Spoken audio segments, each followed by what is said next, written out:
के कर करी असरवा हो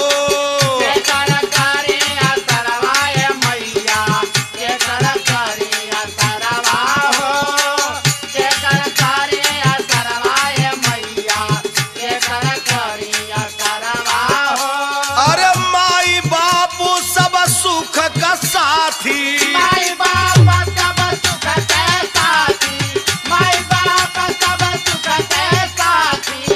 कि अरे माई बाप सब सुख का साथी